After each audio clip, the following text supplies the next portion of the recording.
Yo guys, it's CFB, welcome back to a brand new video, welcome back to the channel. Today we're back with another transfer news video because news has been flashing around everywhere still. Now what I will say is this might be the shortest transfer news video I've done so far, but also majority of the news is from last night, like late last night, but some have happened today. So we've got developments on Olise, a new signing we might be going after, a player we're selling. We're going to get into it and I'm going to give my opinions and I want to hear yours down below as well. But before we do get into it, please like, subscribe, hit the bell notification so you're notified every time I upload a video. First link in the description is my streaming channel as well. Go and check that out, it'd be very much appreciated. And without further ado, let's jump straight into it because it's also quite late actually. It's about 9:30, so I've got to get this out as well. So yeah, let's jump into the Olise news. What's the recent developments on the Olise news? Well, Fabrizio Romano said this last night. So Chelsea want Olise badly. The player feels that obsession. Chelsea believe he would be perfect to play with Mudryk, with Palmer and others. Chelsea have made a strong financial offer to Olise. Obviously, we're discussing personal terms currently with Olise. Apparently, personal terms isn't as straightforward as it seems or what has been reported. So we are locked in personal terms. We already know this. We already know we're in the deal. The crazy thing is, and I keep saying this to you guys, I think we've got this deal wrapped up. If we somehow bottle this, scrap everything, because we did the groundwork last summer. We've done the groundwork now. We're hearing teams like Newcastle and United and stuff like that are after him. That's all we're hearing. We're just hearing those teams are interested in him and might put in a bid some point at this transfer window. That's it. What we're hearing mainly, 95% of the time, is Chelsea are interested in the player. They've got more than interest. They're talking with the player, about to agree personal terms, and they have no problem putting the bid in, and that will come at some point. And the decision for Olise will be decided in the next week or something. That's also another one that I've heard. If we somehow bottle this transfer, scrap everything, man. Scrap the transfers again. We're no longer Transfer FC if that happens. You know what I mean? At least we've got that title nowadays. At least we've got that title to live by. Do you know what I mean? Like, this has to be wrapped up. This has to be wrapped up. I don't like the way it says there with Mudryk and Palmer. Now, I think Elise would be good with anybody. But if you don't know already, my preferred, forward line would be just behind striker. Would probably be Nkunku, Palmer, and then Elise, Palmer in the 10. I think that would work way better than Mudryk. No offence to Mudryk, especially seeing him in the Euros, by the way. He did not have a good game whatsoever. But yeah, that's one of the updates. Here's the other update on Olise as well, and this just proves that we're in the driver's seat here. So Fabrizio might have to say this as well. So Palace in the last 48 hours have sent a new contract to Olise with improved terms, but Palace know that Chelsea are the favourite to sign Olise. If Fabrizio Romano's coming out and saying Chelsea are the favourites to sign Olise, and Crystal Palace even know that as well, surely this is an easy track, surely. And without other teams putting in bids at the moment or talk with the player or teams, surely this is ours to lose. This is ours to lose. And if I'm saying that right, I'm not saying ours to lose as in the way like we should lose this transfer. No, I'm talking about we cannot lose this transfer. This is ours to win. Do you know what I'm saying? This is ours to win, surely.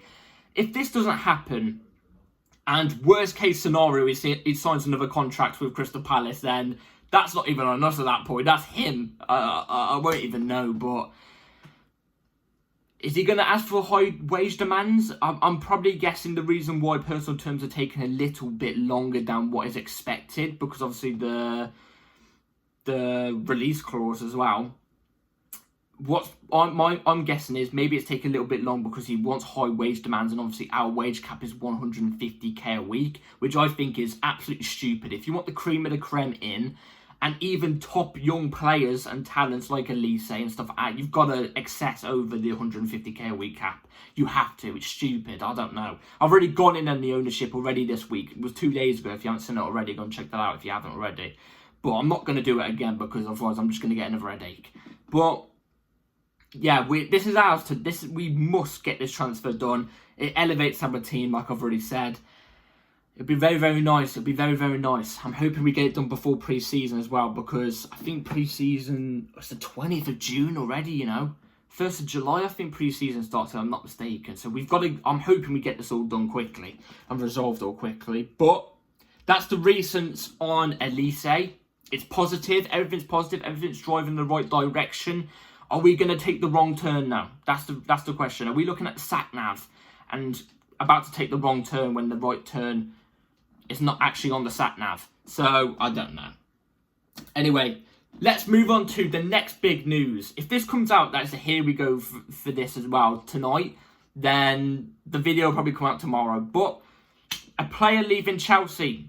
Here it is from Fabrizio Romano. So, the agreement between Aston Villa and Chelsea for Ian Maatsen is for £37.5 million total fee. One player to be included in discussions to join Chelsea from Villa will be formally in separated deal. Final round of talks soon for personal terms details, then here we go. So this looks like it's about to happen. Now, I thought Ian Maatsen was going to be joining Dortmund. I thought that was nailed on to happen. I thought Ian Maatsen was going to be joining Dortmund, especially how he was in the Dortmund Champions League final squad, even though they lost. But Dortmund have been faffing around saying, oh, here's 15 million. I think they only want to go to 20 million or something at for Ian Maatsen. No, mate. No. Every other club has to pay your release clauses for your players that you buy on the cheap. Ian Maatsen for 35 million, that's his release clause. That's still cheap. You should still be able to pay for that. That's still cheap. Pay the money or go. And Aston Villa have paid the money. In fact, actually, they paid 2.5 million over the release clause. So Aston Villa are getting their man. What, Dortmund aren't going to have him? Now, do I think this is a good deal? In a sense, I think for us, this is a brilliant deal. I think we've got over the release clause by 2.5 million. It's pure profit. I'm not a big fan of this pure profit thing, but I'm going to get into it in a second. I'm going to get into why I'm saying it's good for Chelsea. We've got over the 35 million pound thing, and it's an outgoing. It helps with us with buying players as well on who we want to play with under Maresca for this upcoming season. Now, why am I saying this is a good outgoing? Because I've got to be honest, I'm in a very, very small minority when it comes to this, but I don't think Ian Maatsen can cut it in the Premier League. I don't think he can. And if he does for Aston Villa, then fair play. I think he has a higher chance of doing it at Aston Villa than he does for Chelsea. Why? Because Aston Villa is nowhere near as a big club as us are. Do you know what I mean? As we are. So I feel like the expectations wouldn't be as high. They wouldn't hurt him as much as it would be at Chelsea. At Chelsea, you've got to win. Titles, win. Otherwise, the negative feedback is going to be at you and it's not going to take a good toll. We've seen many players deal with it before and many players that haven't dealt with it before. And at Aston Villa, I feel like it's a decent sized club that Ian Maatsen can deal with in that sense. You know what I'm trying to say?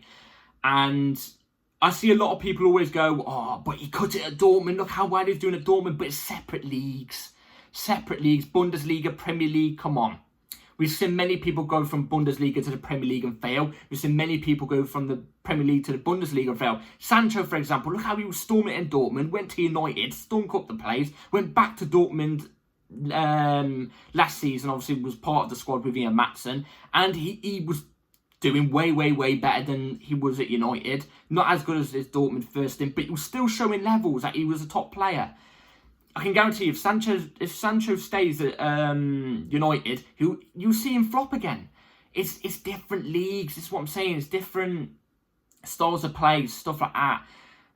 You know, I think Ian Maatsen was built well for the Bundesliga, and I said that before on my Twitter too. So I don't think he's going to really cut it in the Premier League, but I think he'll do better at Villa than he would do with us. So I think it's a good deal for us. I think Villa are still getting a decent player. I think he will develop into a decent player. He'll develop into a player like, a standard like maybe just over Lucas Digne. Do you know what I mean? Like still a very top player and a very consistent player. Do you know what I mean? Like just a consistent player who gives you decent games. But I don't think it's Chelsea quality. That's why I'm saying I think this is a good deal for Chelsea. It's going to happen soon. Here we go. I don't know when, but I think it's going to happen. So let's move on to the next bit of news. which actually goes on to the Ian Maatsen part. This is the part of that Ian Maatsen, because on the Ian Maatsen part it said that Chelsea have got a separate deal to do with another player that might not even be John Duran. Wow. Fabrizio said this maybe a couple of hours after the Maatsen news, so he said this. Breaking, 2 options for Villa player to join Chelsea. It will be Duran or an Aston Villa academy player. Why wouldn't it be? Why wouldn't it be? I think it's probably John Duran. I think it's John Duran. That's the separate deal. No doubt about it. That's just my opinion. That's what I'm going to go with as well. But an academy player. To be fair, is there anybody really at Aston Villa we look at and we can go, elevates our team in a sense? You could say that, who's that English centre-back who plays for him? That is in the Euro squad. I forgot his name, but decent player. I don't think it's Chelsea standard. Maybe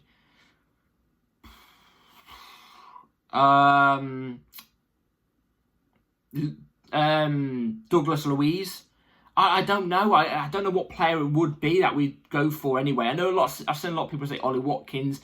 I think Ollie Watkins is a good player, but just like Maatsen, I feel like if it was a change from Aston Villa to Chelsea, I just don't think it would do as well. But I could see why people would say Ollie Watkins anyway. I knew it was going to be someone young.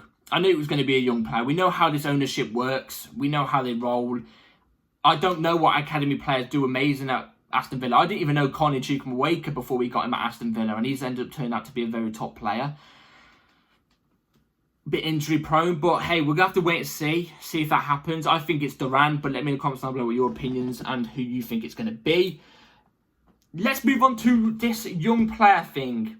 Why are Chelsea targeting young players? This is the strategy. This is what came out from The Athletic today. So, Chelsea's recruitment strategy is focused on, this is a tick, so doubling down on aggressive, coordinated attempt to assemble the best young talent, and then not towards established international signings that powered much of the success under Roman Abramovich.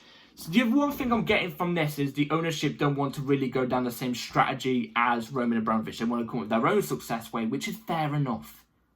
Fair enough. All us fans are asking for is don't just keep on buying young players. At least have 3 or 4 top experienced pros in this team. Just 3 or 4. They don't even have to be in their 30s. At least around the 26 to 29 mark, at least. Do you know what I mean? Like, just something. I know they brought Tosin Adarabioyo, but he's an exception. He was for free. All I'm asking for is a little bit of experience. You know what I mean? You could give us that. You could at least give us that to pave the way to help some of these young players out. It doesn't make any sense, but I can understand them wanting to go down a different route. That's completely understandable. But we all know this. We've all known this since last summer. We've all known that this is their strategy. They want to buy the best young talent, and in three or 4 years, hopefully they blossom into the best team in the world, which isn't even a guarantee. It's not even a guarantee that they're all going to reach their potential. They could all just stay at the level that they're all right now, and then you'd think, wow, it's a waste of 800 million. Do you know what I mean? It's a waste of 800 million.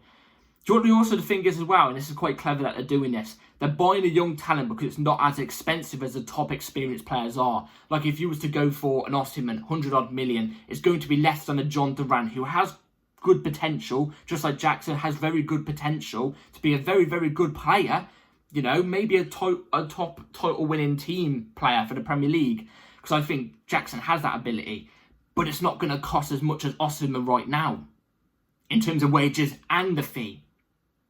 That's why they don't want to spend the big bucks. They're hoping in 3 or 4 years they blossom into that good stage. And then after that good stage, after 2 seasons of being consistent, they sell them for a profit.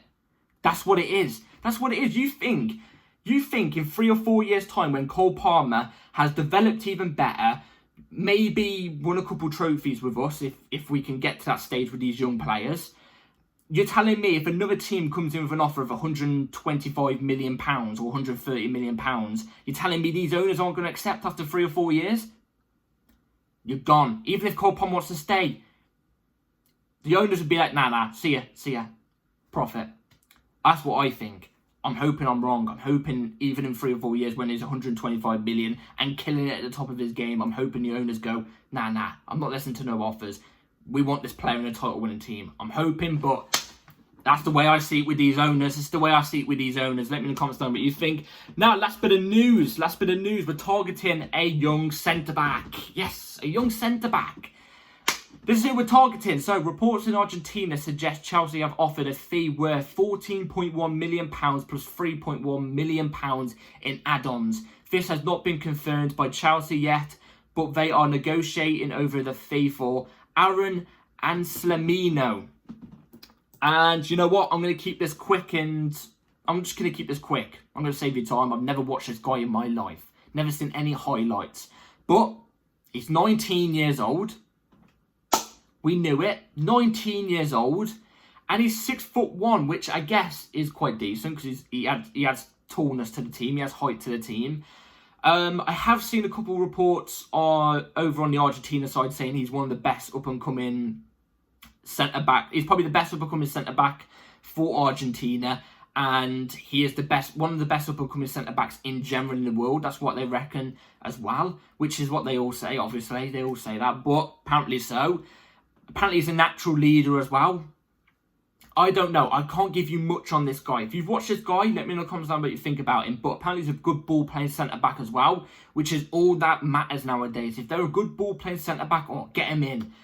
For me personally, I want solid defensiveness. If he's a solid defender, even at his age right now, maybe it could be, I could accept it. But if he's just good ball-playing, then I'm not really, I just want a solid defender, you know what I'm saying? Even these ball-playing goalkeepers that are going around, I just want a solid goalkeeper. You know what I'm saying? That saves everything. It does their job. So, yeah, you have to let me know in the comments down below on that one.